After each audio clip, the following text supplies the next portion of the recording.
Hello and welcome back to Open BxRx Tuesday. Two local organizations are giving music fans of all ages a Bronx Summer Jam concert. Founder of the Fox and King Inc., Fernando Michael, along with founder of Sounds and Sirens, Mike Nickerson, joins us to discuss their business and what music lovers can expect from their concert. Thank you both for joining me. Thank you. Thank you. Now, Fernando, can you tell me about your production company, the Fox and King? Sure. We were founded in 2011. We focus on live music, branding, multimedia, like our show B-Sides, currently airing right now. It's a documentary series about artists. And we're just looking to work with other organizations to expand the arts in the Bronx. And Mike, can you tell me about your business, Sounds and Sirens?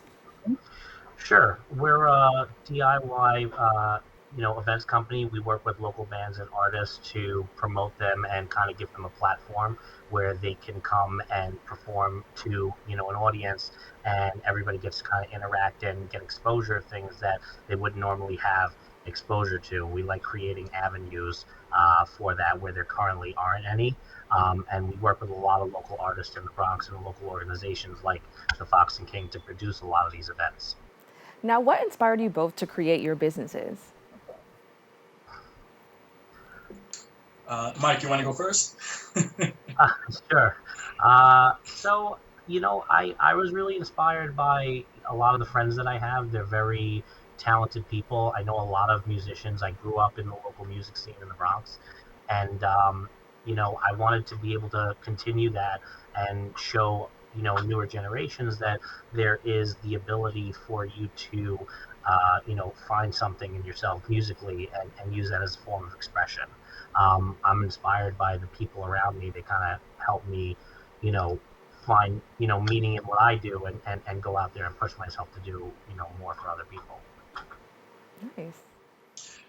Yeah, definitely. Growing up in the Bronx, we had such a beautiful and privileged music scene here. And, working with Fox and King, working with Sounds and Sirens and other organizations, we are looking to expand and revolutionize that concept and bring music to all walks of life, all genres, across the borough and across the city. That's what inspires me. Now, I'd like to know, how did this collaboration actually begin between both of your companies, and what inspired you both to work with each other? And Mike, I guess we could hear from you about that.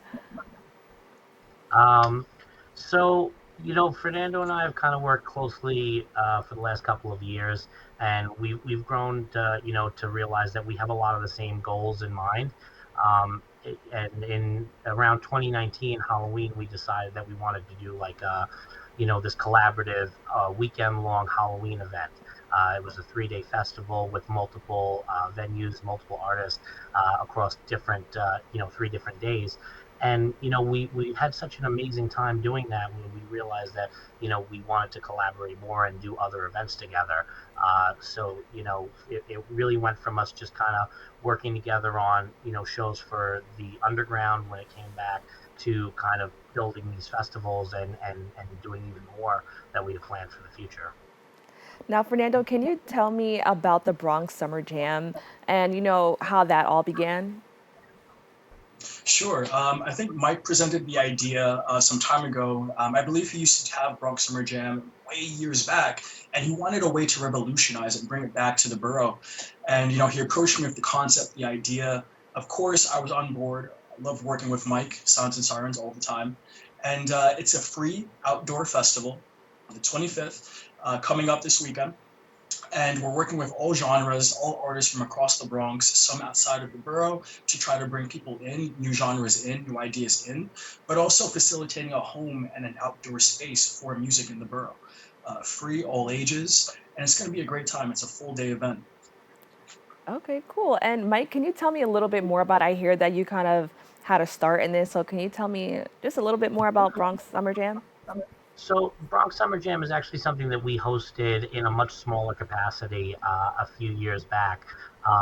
We would get together with a bunch of bands and DJs and artists, and we hosted some backyard shows, some outdoor events. They were all usually free events where different people would come together to watch the artists perform. And I really, that was actually one of the things that kind of got us all going and got me going with Sounds and Sirens is, working on that event. And it was like, there's really is a scene out here still of people who want to have a platform and want to, perform, and people want to come out and see them perform. And I've been wanting to do that on a much larger scale ever since. And that's kind of where this came from.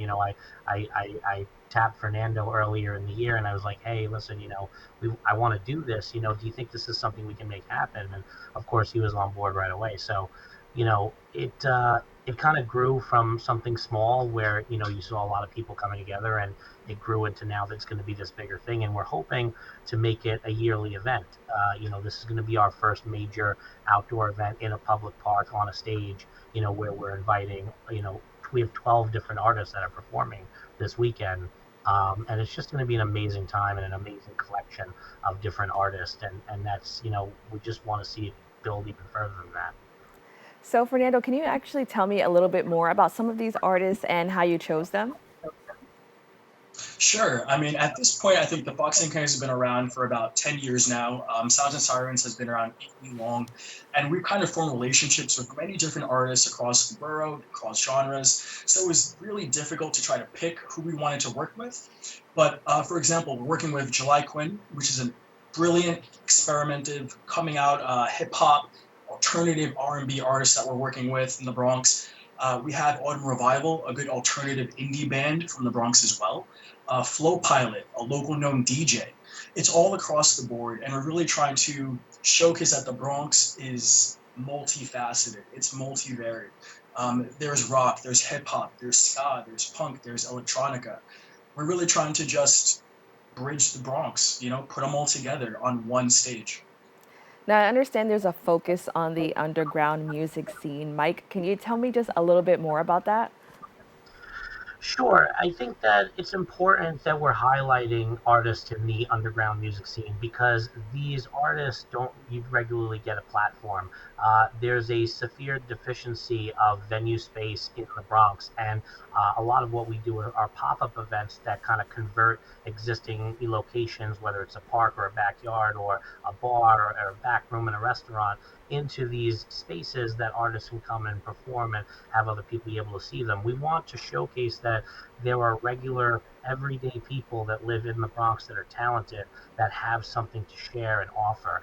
Then you don't have to be backed by a big name company or spend a ton of money out of pocket to come and perform at these shows. A lot of the scene and a lot of the industry is based on a pay to play model, and we don't subscribe to that. I'm never going to charge somebody money to come and perform at an event when it should be the opposite, way around. This is an inclusion thing. Everybody should have the ability to come out and do what they want to do and perform the way they want to perform, and not have to worry about anything being holding them back. Now, I think this is really cool that it's happening in the Bronx because I think for a long time people kind of associate music festivals with Brooklyn or Manhattan. Can you explain why it's so creative or why it's so important that Bronx sites have a creative outlet like this? So, I mean, it's kind of like what you said. These other boroughs have established these venue spaces and these events, these festivals. The Bronx doesn't have any of that. I'm a Bronx native. I grew up here. My friends are all here. I work here. I travel back and forth. I go anywhere in the world and I tell them I'm from the Bronx. It's something to be proud of and to represent. And it bothers me when I see our infrastructure in decline, and when I see these, that there is no outlets for musicians or for artists. And so, we want to highlight that. There's nobody else really doing that. And the Fox and King and Sounds and Sirens, respectively, as we are trying to bridge that gap and give people a space. There's artists in the Bronx. Why shouldn't there not be a festival for them? Why should there not be a venue space for them? Why do we have to travel 2 hours out to Brooklyn, to play a venue and drag all their fans out there when there can be things for them right here at home? Now, this is actually going to be your first time back since COVID. Fernando, can you explain what that experience is like after a 2-year hiatus? It's so rejuvenating to be back to booking shows and working with artists and, putting schedules together. That's something that we've been doing for a good majority of our lives. And to not have done that during COVID, it took a lot. It was very stressful. It was very heartbreaking not to be working in the live music industry. But here we are now, a major festival in the Bronx. It's going to be major events all throughout the summer in the borough with different genres, different artists. It feels great to be back. Honestly, I wouldn't change it for anything.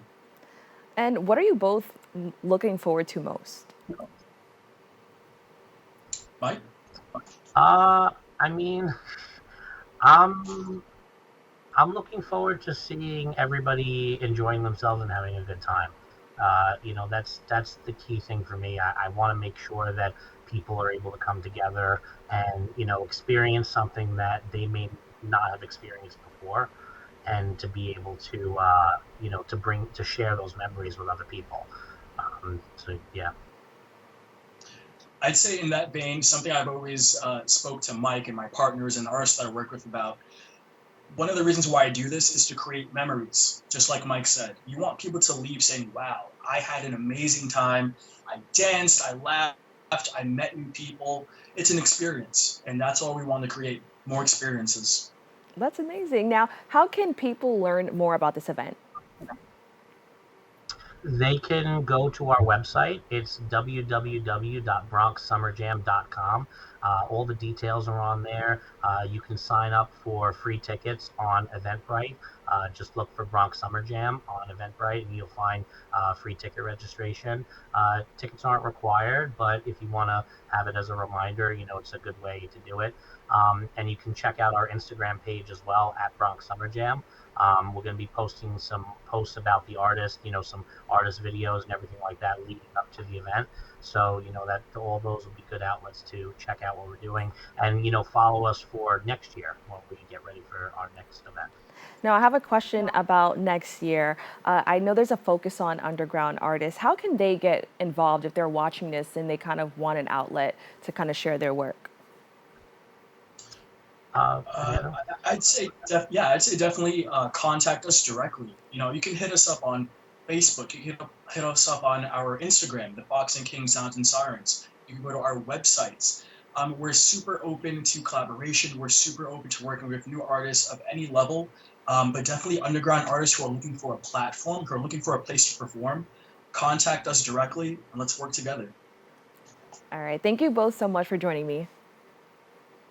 Thank you. We'll be right back with more Open BxRx Tuesday.